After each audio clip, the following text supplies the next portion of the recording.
Welcome to The Explainer. Today we are tackling a huge one, happiness. We're going to look at why it seems to slip through our fingers and explore what a totally different kind of fulfillment could be. All right, let's just jump right in with the question I think, pretty much everyone has asked themselves. Why is lasting happiness so darn hard to find? We're all chasing it, but that real deep joy, it always feels like it's just over the horizon. So what's going on there? So, according to the material we're looking at, this whole chase is basically by design. It's like we're caught in this loop, this system of temporary rewards. You get a little high, a little burst of pleasure, and poof, it's gone. And then you're right back to wanting the next hit. It's that classic hedonic treadmill, right? You're running and running, but you're not actually getting anywhere. And that treadmill feeling? It brings us right to our first big idea. To really get why this cycle happens, we've got to look under the hood, inside our own brains. We're going to dive into what the source calls the chemical happiness trap. Okay, so what is chemical happiness? Well, it's exactly what it sounds like. It's this purely physical thing, a little electrochemical spike in your brain. It feels amazing, for sure, but it's totally unsustainable. And that's the catch, right? The problem is baked right into the system. The second that chemical spike is over, you miss it, instantly. So let's break down the actual chemicals doing the work here. It's fascinating, really, because it's like these four things are pulling our strings. You've got endorphins, right? They're there to mask pain with pleasure, super useful in a crisis. Then there's dopamine. That's the go-get-'em chemical, that burst of energy when you're about to score a goal. Oxytocin, that's the cuddle hormone, the social glue that helps us bond. And then serotonin, which gives you that little jolt of pride, when you feel important or in charge. The crazy part is, our bodies are designed to remember what caused these feelings, pushing us to do it all over again. We're basically programmed to chase that next chemical hit. And man, this quote just nails it. Think about that for a second. You're desperate for that warmth, right? The sun comes out for a second and it's great, but you're already looking at the next cloud rolling in, knowing it's going to be cold again. You're just constantly waiting for that next little sliver of sun. The source says this is just a torturous way to live, and yeah, you can see why. It's just an endless loop of hope and letdown. Okay, so we've diagnosed the problem, this chemical roller coaster. But what if there's another way?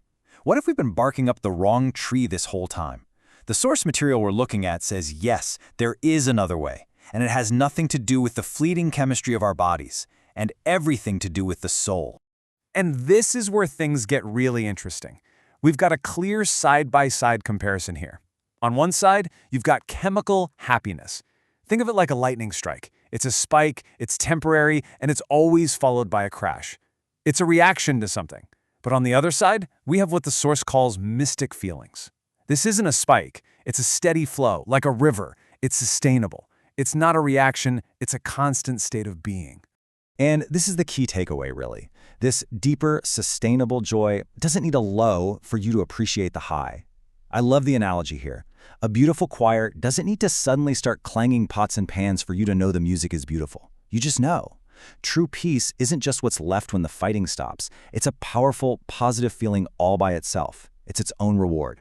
Okay, so if we've got this whole happiness thing wrong for ourselves, what happens when we try to make other people happy?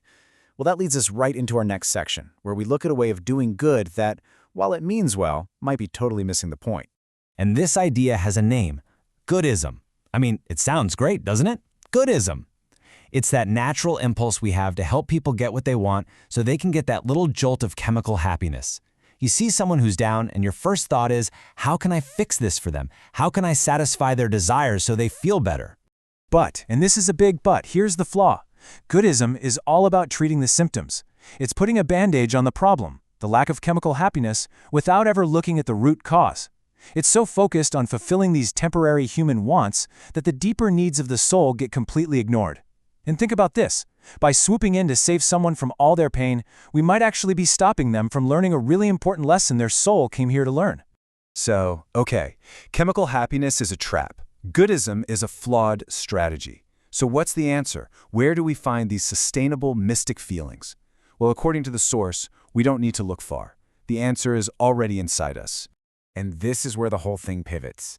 The source argues that we all come equipped with this hidden toolkit, a whole set of dormant mystic senses that go way beyond just seeing, hearing, and touching.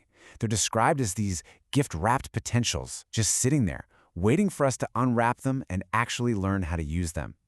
These are our tools for tuning into a much deeper reality. So let's look at the first set of tools in this kit, soul vision. And no, this isn't about having X-ray eyes. It's about seeing beyond the surface, perceiving the inner nature of things. You know that flash of insight you get that just cracks a problem wide open? Or that weird feeling, that premonition about something that hasn't happened yet, and then it does? That's soul vision at work. All right, next up we have soul communication. This is all about getting and sending information without actually speaking. Think about that little inner voice that sometimes guides you, or, and this is a weird one, that feeling when you just know what your friend is about to say word for word. That's what we're talking about here. And last but not least, we've got soul awareness. This one is huge. It's the kind of knowing that doesn't need logic or evidence. It completely bypasses all that. It's your gut feeling. It's that sudden hunch you can't explain. It's that bolt of inspiration that seems to come out of nowhere. It's a direct download of information.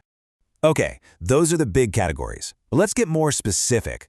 Let's take a quick tour of some of the actual powers that make up these soul senses. Now, it's really important to think of these as skills you can develop, not like superhero powers you're just born with. So you've got insight, which is like suddenly seeing the solution to a puzzle. Telepathy, that direct mind-to-mind thing. Precognition, getting a little glimpse of what's coming. And intuition, that's your built-in GPS, your inner compass that guides you when you don't have a map. All of these are just potentials, just waiting for you to start practicing. And here's the thing. This isn't easy. It's not like you just flip a switch. These senses, they give you clues, right? Little puzzle pieces of a much bigger picture. But learning how to read them correctly, that's the real work. The source says it can take lifetimes of practice. Learning which of those inner voices to trust and which to ignore. It's all about building up that trust in your own gut feelings. And if you're wondering, why does any of this matter? Well, the source drops a pretty heavy quote here. It says that developing these senses isn't just some fun self-help project. It's not a hobby. It's presented as an essential skill, one the soul absolutely needs to navigate whatever comes next, after this life. So that leaves us with a pretty big thought to chew on. If our five senses, what we see, hear, and touch, are only showing us a tiny slice of the whole pie of reality, well then exploring the rest isn't just a neat idea, it's the ultimate adventure, right? All that potential is already inside you, like a gift that's just waiting to be unwrapped. So the real question is, which one are you going to start with?